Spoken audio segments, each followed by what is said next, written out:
የጌታ የኢየሱስ ክርስቶስ ጸጋና ሰላም ይብዛላችሁ ቅዱሳን። ሻሎም ሁላችሁንም በያላችሁበት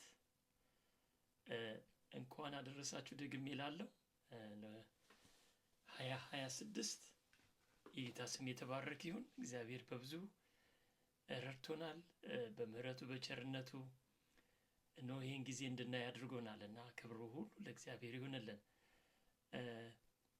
ዛሬ የመጀመሪያው ሳምንት ነው ማለት ሶስተኛ ቀናችን አዲሱን ዓመት ጀምረናል እና የመጀመሪያ ሳምንት ፕሮግራሜ እንደመሆኑ መጠን ይህንን የጃንዋሪ ወይንም ይህን የመጀመሪያ ወር ስለ ጥበብ እንማራለን ወገኖቼ። በያላችሁበት ይህ ትምህርት እንዲደርሳችሁ ለወንድሞች ለእህቶች እንዲደርስ የእያንዳንዳችን ሼር ማድረግ እና ሰብስክራይብ ማድረግ በየሳምንቱ እንዲደርሳችሁ ብታደርጉ ይጠቅማችኋል። ክብር ለጌታ ኢየሱስ ይሁን። ስለ ጥበብ ስንማር ወይንም ጥበብ ማለት ምን ማለት ነው? ብዙ አይነት ጥበቦች አሉ። መጽሐፍ ቅዱስ 3 አይነት ጥበብ እንዳለ ያስተምረናል። እኔና እናንተ ግን ሰማያዊ የሆነውን ጥበብ ተመልከቱ። የምድር ያልሆነው ጥበብ ማለት ነው። ሶስተኛው ደግሞ ያጋንንት የሆነ ጥበብ ነው። እኔና እናንተ የሚያስፈልገን የሰማያዊውን ጥበብ የምናውቅበትና የምንለይበት በምን መልኩ ነው? መጽሐፍ ቅዱስ ያስተምረናል። በመጽሐፍ ቅዱሳችን ውስጥ መጽሐፍ ምሳሌ በደንብ አድርጎ ስለ ጥበብ ቃሎች ወይንም ጥበብ ማለት ምን ማለት እንደሆነ ያሳየናል። ዛሬ ከመጽሐፍ ምሳሌ ምዕራፍ 1 ቁጥር 7 ላይ ተመልከቱ። የጥበብ መጀመሪያ እግዚአብሔርን መፍራት ነው፣ ሰነፎች ግን ጥበብንና ተግሳጽን ይንቃሉ ይላል። በዚህ ምሳሌ መጽሐፍ ምዕራፍ 1 ላይ ተመልከቱ። ሰው ሕይወቱ መጀመሪያ እግዚአብሔርን ከመፍራት እግዚአብሔርን እንዳለ እውቅና ከመስጠት የሚያደርጋቸውን ነገሮች ሁሉ እግዚአብሔር እንደሚያየው፣ እግዚአብሔር እንደሚሰማው፣ እግዚአብሔር አምላክ እንደሆነ እሱን እውቅና በመስጠት ለእግዚአብሔር እውቅና በመስጠት እግዚአብሔርን አለ የሚለውን ሞራል ይዞ እንዲጀምር ያስተምራል። በዚህ ውስጥ ወገኖቼ በጣም ምዕራፍ 1 ላይ አትኩሮ የሚያስተምረው ወረድ እያልን ስንመለከት ምን ይላል መሰላችሁ? እንዲህ አለ። ቁጥር 8 ልጄ ሆይ የአባትህን ምክር ስማ፣ የእናትህንም ሕግ አትተው። ቀጥሎ እንዲህ ይላል ተመልከቱ። ለራስህ የሞገስ ዘውድ ለአንገትህም ድሪ ይሆንልሃልና። ቁጥር 10 ልጄ ሆይ ኃጢአተኞች ቢያባብሉህ እሺ አትበል፣ እምቢ በል ይላል። ይህ የንጉሥ ዳዊት ልጅ የንጉሥ ሰለሞን በጥበብ እግዚአብሔር በማስተዋል የባረከው ንጉሥ ስለነበረ ወገኖቼ ሰው እንዴት አይነት የህይወት መንገድ እንዴት እንደሚኖር ያሳየናል። የትኛውንም አይነት የኃጢአት ማባበያ ማለት ነው ጥቅሞች ሰዎች በተለያየ መልኩ ኃጢአት እናድርግ ቢሉ እሺ ብላ አትፍቀድ፣ አትስማማቸው፣ ያን ነገር አታድርግ ይላል። ተመልከቱ ምን ያክል እንደሚመክር። ቀጥሎ እንዲህ አለ። ደምን ለማፍሰስ ለእኛ ጋር ና እናድባ፣ ለንጹህም ያለ ምክንያት ወጥመድን እንሸምቅበት ቢሉ በሕይወታቸው ሳለ እንደ ሲኦል ሆነን እንዋጣቸው፣ በሙሉም ወደ ጉድጓድ እንደሚወድቁ ይሁኑ። መልካሙን ሀብት ሁሉ እናገኛለን፣ ከምርኮም ቤታችንን እንሞላለን። ዕጣን ከኛ ጋር ጣል፣ ለሁላችንም አንድ ከረጢት ይሁን ቢሉ ልጅ ሆይ ከነርሱ ጋር በመንገድ አትሂድ፣ ከጎዳናቸውም እግርህን ፈቀቅ አድርግ። እግሮቻቸው ወደ ክፋት ይሮጣሉና ደም ለማፍሰስም ይፈጥናሉና። መርበብ በወፎች ዓይን ፊት በከንቱ ትተከላለችን? እነርሱም በደማቸው ላይ ያደባሉ፣ በነፍሳቸውም ላይ ይሸምቃሉ። እንዲሁ ይህ መንገድ ትርፍን ለማግኘት የሚሳሳ ሁሉ ነው፣ የባለቤቱን ነፍስ ይነጥቃል። ምን እያለ ነው በዚህ ጋር የሚያስተምረን ወገኖቼ? እንደ ክርስቲያን ከዚህ አስተሳሰብ በጌታ በኢየሱስ ክርስቶስ ነፃ እንደወጣን አምናለሁ። ነገር ግን አእምሯችን ያለንበት ጊዜያዊ አቋራጭ መንገዶችን በማሰብ በኃጢአትና በክፋት የሚገኙ ጥቅሞች ይቅርባችሁ ነው ትልቁ ምክሩ። ዛሬ በዚህ በጃንዋሪ የመጀመሪያ ትምህርትና ሀሳብ ላይ ስመጣ በጥበብ የሆነውን አኗኗር ህይወት መጽሐፍ ቅዱስ እንድንማር በአዲስ ኪዳን ተጽፎልናል። በብዙ መልኩ ጌታ ያስተምር የነበረው በጥበብ ቃል ነው። ያዕቆብ መልእክት ስፔሻሊ ምን ይላል መሰላችሁ? እንዲህ ይላል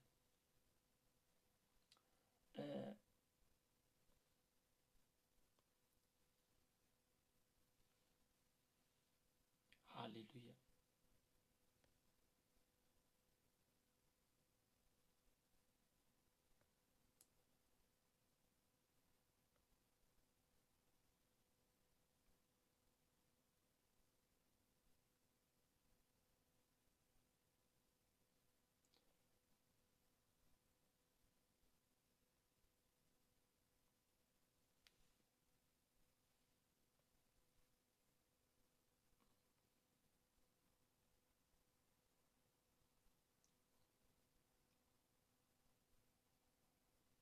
እንዲህ ይላል። ከ18 ጀምሮ ላንብብ። ነገር ግን አንድ ሰው አንተ እምነት አለህ እኔም ስራ አለኝ፣ እምነትን ከስራ ለይተህ አሳየኝ እኔም እምነቴን በስራ ያሳያለሁ ቢል እግዚአብሔር አንድ እንደሆነ አንተ ታምናለህ፣ መልካም ታደርጋለህ። አጋንንት ደግሞ ያምናሉ ይንቀጠቀጡማል። አንተ ከንቱ ሰው እምነት ከስራ ተለይቶ የሞተ መሆኑን ልታውቅ ትወዳለህን?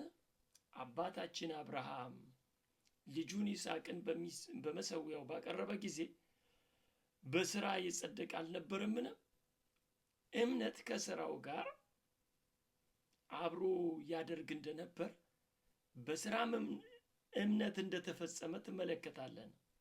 መጽሐፍም አብርሃም እግዚአብሔርንም አመነ ጽድቅም ሆኖ ተቆጠረለት ያለው ተፈጸመ፣ የእግዚአብሔርም ወዳጅ ተባለ። በደንብ ተመልከቱ። እዚህ ጋራ ያዕቆብ እምነትን ከጥበብም ጋር አያይዞ ይገልጠዋል።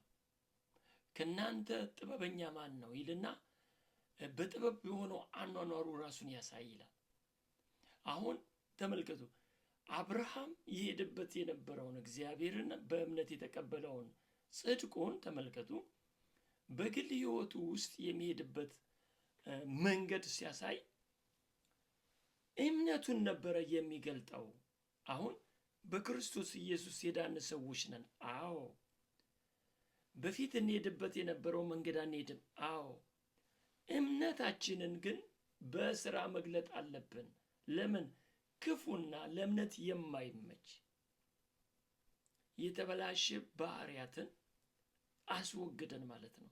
እኔና እናንተ እንችላለን ቃሉ ስለሚለን። እስቲ ላሳያችሁ። ኤፌሶን ላይ ወስጄ በኤፌሶን መጽሐፍ ላይ ተመልከቱ። ምሳሌ 1 ላይ ዛሬ አንስቼው የነበረውን ሐሳብ በሙሉ ይገልጥልኛል።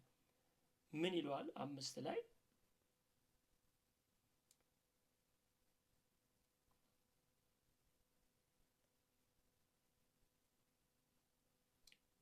እንዲህ ይላል 15 እንግዲህ እንደ ጥበበኞች እንጂ ጥበብ እንደሌላቸው ሳይሆን እንዴት እንድትመላለሱ በጥንቃቄ ተጠበቁ። ማስጠንቀቂያ ነው። እንደ ጥበበኞች ምን አይነት ሰዎች ናቸው? ምሳሌ 1 ላይ ያየ ነው። ተመልከቱ። እነዛን መጥፎ በተለያየ ጥቅም ውስጥ የኃጢአት መስመር ላይ እዛው የክፋት መስመር ላይ እንሁን የሚለውን እምቢ የሚሉ እነሱ ጥበበኞች ናቸው። ምን ይላል? እንግዲህ እንደ ጥበበኞች እንጂ ጥበብ እንደሌላቸው ሳይሆን እንዴት እንድትመላለሱ በጥንቃቄ ተጠበቁ፣ ቀኖቹ ክፉዎች ናቸውና ዘመኑን ዋጁ። ቀኖቹ ክፉዎች ናቸው። ምን ማለት ነው? ብዙ ጊዜ በዚህ በምድር እስካለን ድረስ በተለያየ ፈተናዎች የሉም ማለት አይደለም። ፈተናዎቹ ናቸው ክፉዎች። ፈተናዎችን የምናልፍበት መንገድ መዋጀት የሚለው ነው። እንዴት አድርጋችሁ ትጠቀሙታላችሁ? እንዴት አድርገን እንጠቀመዋለን? እንዴት አድርገን እንወጣለን? ስለዚህ ነው በእምነታችን በጥበብ በማስተዋል ምንድን ነው የሚያመጣው? እግዚአብሔር ይከብርበታል? አይከብርበትም? ስለዚህ የጌታ ፈቃድ ምን እንደሆነ አስተውሉ እንጂ ሞኞች አትሁኑ። ጥበብ በማስተዋል ውስጥ ነው ራሷን የምትገልጠው። ስለዚህ ነው በውስጣችሁ የእግዚአብሔር ፈቃድ በዚህ ነገር ላይ አለ የለም፣ የዚህን ጊዜ ትለዩታላችሁ፣ ታስተውሉታላችሁ። እግዚአብሔር የማይከብርበትን በየትኛውም መልኩ ወደ አንተ ወይንም አንተ ወደዛ ልትሄድበት አይገባም። መንፈስ ይሙላባችሁ እንጂ በወይን ጠጅ አትስከሩ፣ ይህ ማባከን ነውና ይላል። ክብር ለጌታ ኢየሱስ ሲሆን እንግዲህ ስለ ጥበብ ወገኖቼ፣ በጥበብ ውስጥ ሰው ሲኖር ወይንም ክርስቲያን በጥበብ ሕይወት ውስጥ ሲመላለስ ምንድን ነው የሚያገኘው? ያርፋል። እውነተኛ እረፍት ይሰማዋል። እውነተኛ እይታ ውስጥ ይገባል። የተጠራበትን ጥሪ ይመለከታል። ከጌታ ጋር ደስ የሚል ሕይወት ይኖራል ማለት ነው። ነፍስ ታርፋለች ወገኖቼ። ስለዚህ ነው ጥበበኞች እንድንሆን መጽሐፍ ቅዱስ ይመክረናል። እንደ ጥበበኞች እንጂ ጥበብ እንደሌላቸው ሳይሆን እንዴት እንድትመላለሱ በጥንቃቄ ተጠበቁ ይለናል። ጥበበኞች መሆን ያስፈልጋል። በዕለት ዕለት ሕይወቶቻችን ውስጥ በየሰው ጋር በሚኖርን ኮሚኒኬሽን ግንኙነቶች ሁሉ ላይ፣ በስራችን ስፍራ ላይ ያልሆነና ያላስፈለገ ለጥቅም ሲባል ያልሆኑ መንገዶችን እንደ ክርስቲያን መምረጥ የለብንም። ለምን? ዋጋ ስለሚያስከፍል። ገላትያ ላይ ወስጄ ላሳያችሁ።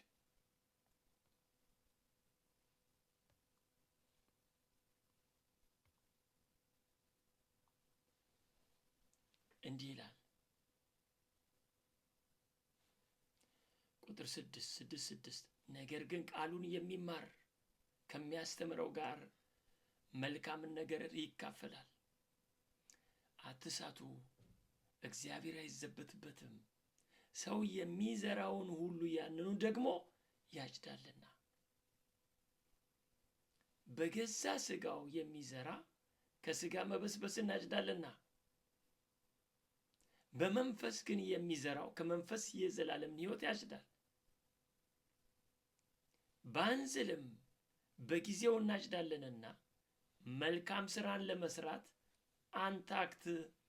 ስለዚህ ነው ጥበበኛ ሰው በዚህ በ2026 የመኸር ዘመን ነው፣ የምናጭድበት ዘመን ነው፣ ውጤታማ የምንሆንበት ዘመን ነው። እግዚአብሔር ይህን ቃል ሰጥቶናል። ግን ሰነፎች መሆን የለብንም። ጥበብ የጎደለው ሰው መሆን የለብንም። በማያስፈልግ ስፍራ መገኘት የለብንም። እስቲ መዝሙር 1 ላይ ወስጄ ላሳያችሁ። ሃሌሉያ! የትምህርቴ ሐሳብ ጥበበኛ ሰው መሆን ነው። ይህ መዝሙር 1 ተመልከቱት። ምስጉን ነው ወይንም የተባረከ ነው። ምን አይነት ሰው? በክፉዎች ምክር ያልሄደ፣ ፈጽሞ የክፉ ምክር እንዲሰራበት ያልፈቀደ ሰው፣ እምቢ ኖ ያለ። ይህ ማለት ወገኖቼ በብሉይ ኪዳን ውስጥ ሄደን ብንመለከት ፐርሰናል ላይፋቸውን የነ ዳንኤል ሕይወት መጽሐፍ ዳንኤል ሄዳችሁ ብትመለከቱት ከክፉ ጋር ለመተባበር ነው። በብሉይ ኪዳን ውስጥ ሄደን ብንመለከት የዮሴፍ ሕይወት በጣም አስተማሪ ነው። ዘፍጥረት 39 ላይ ሄደን ብንመለከት ዮሴፍ እንዲህ አይነት ክፉ ነገር በእግዚአብሔር ፊት አላደርግም ነው የሱ ዲሲሽን፣ የሱ ውሳኔ ማለት ነው። ለምንድን ነው ቢባል ያንን ጴጢፋራ ሚስት ልብሱን ያዝ ይችላል። ከሱ ጋር አመፅ እንድታደርግ ኃጢአት እንዲያደርግ ታነሳሳው ነበር። እሱ ግን ነው አለ። በዚህ ቤት ሁሉን ነገር የማዘዝ ሁሉን ነገር ስልጣን ተሰጥቶኛል። ያልተሰጠኝ ቢኖር አንቺ ሚስቱ ስለሆንሽ ነው። እንዲህ አይነት ክፉ ስራ በእግዚአብሔር ፊት ራሱን በእግዚአብሔር ፊት ነበር የሚያየው። አላደርግም አለ። ስለዚህ ምስጉን ነው በክፉዎች ምክር ያልሄደ። ያን ጊዜ ክፉ ምክር እሷ እኮ ትዳሯ ነው። ነገር ግን ክፉ ምክር በልቧ አድሮ ዮሴፍን ታነሳሳው ነበር። እግዚአብሔር ካየለት ራእይ ልትለየው ወገኖች።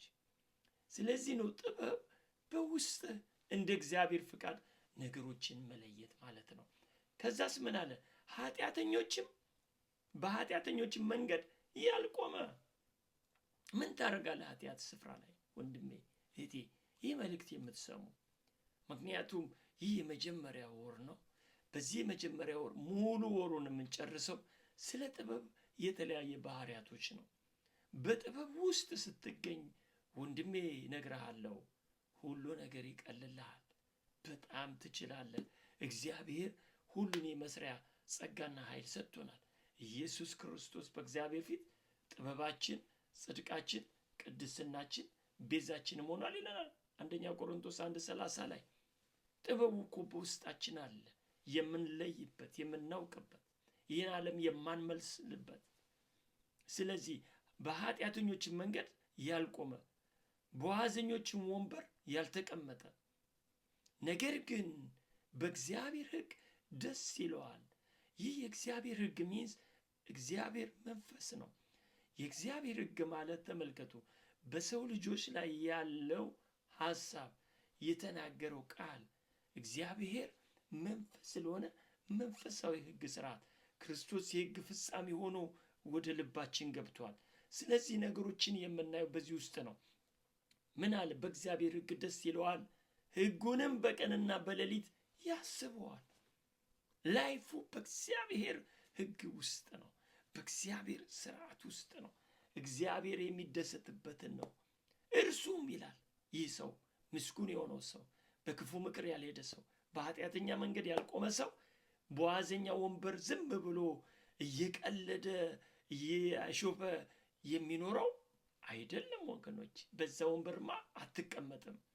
ያላስፈላጊ የሆኑ ቀልዶች፣ ያላስፈላጊ የሆኑ የኃጢአት መንገዶች በአንተ ሕይወት መስመር ላይ መፍቀድ የለብህም። ለምን? አንተ የእግዚአብሔር ልጅ የክርስቶስ የኢየሱስ የደም ውጤት ነህ።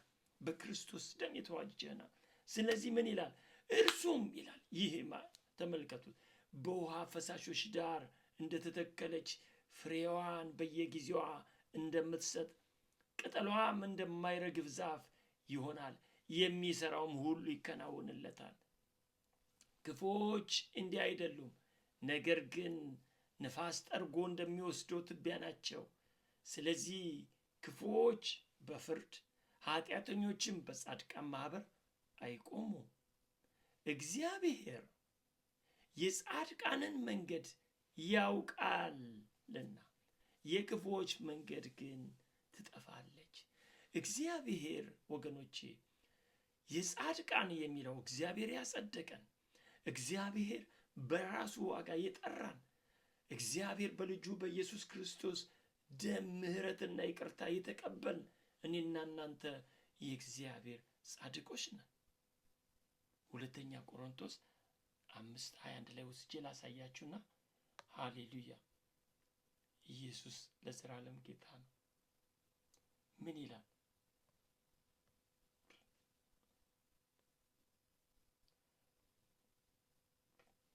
እኛ ይላል በእርሱ ሆነ በክርስቶስ ማለት ነው፣ በኢየሱስ ጽድቅ እንሆን ዘንድ ኃጢአት ያላወቀውን እርሱን ስለኛ ኃጢአት አደረገው። የኃጢአታችን ዋጋ እሱ ላይ ሆነ። እኔና አንተ ዛሬ እኔም በዚህ ዊንዶ መጥቼ ለእናንተ ልነግር፣ ይህ መልእክት እውነት ነው ልል ያስደፈረኝ ኃጢአታዊውን ባህሬን ሳስበው ኢየሱስ ሞቶልኛል። የዚህን ጊዜ ነው ወገኖቼ ያ የኢየሱስ ጽድቅ እንዲገባ እንዲሰራ ዌልካም አልኩ። ኢየሱስ አሳረፈኝ። ስለዚህ ነው በእግዚአብሔር መስመር ውስጥ እንድንመላለስ ያ የእግዚአብሔር ጻድቅ የሆነው ክርስቶስ ለእኔና ለእናንተ የእግዚአብሔር ጽድቅ እንሆን ዘንድ ሆነን። ክብር ለኢየሱስ ይሁን። በስራ በእኔና በእናንተ ብርታት አይደለም። ይህ ጥበብ የዛሬ ትምህርታችን ወገኖች ከእግዚአብሔር የተቀበልነው በእግዚአብሔር መስመር የምንሄድበት ከዚህ በፊት የማናውቀው።